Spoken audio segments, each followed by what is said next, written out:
Hey there, welcome back to our new video. Today I'll guide you on how to fix the Face Idaho is not available. Try setting up Face Idaho later issue. If you're encountering this problem while trying to set up your Face ID, I've got you covered with some solutions. So let's dive right in without any delay.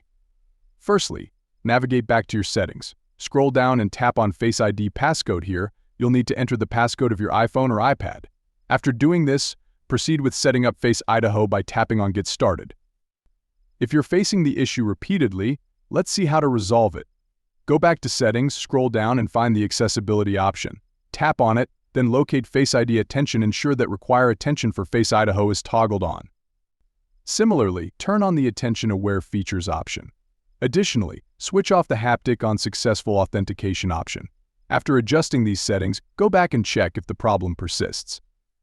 If you're still facing the issue, try the second method.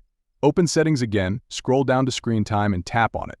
Then, select Content Privacy Restrictions and make sure it's toggled off. If it's on, turn it off and check if the problem is resolved.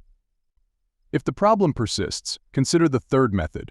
Open Settings, scroll down to General, tap on it, then select Transfer or Reset iPhone, choose Reset, and then reset all settings. After resetting, check if the issue is resolved.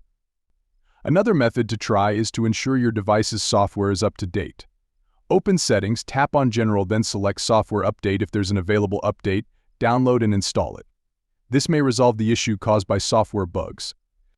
If none of the above methods work, you can seek assistance from Apple support.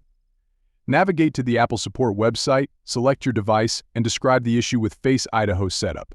Submit the form, and within a day, Apple will address your concern. That's it. I hope these solutions help you resolve the Face Idaho is not available issue. If you found this video helpful, please subscribe, comment, and share. Thank you for watching.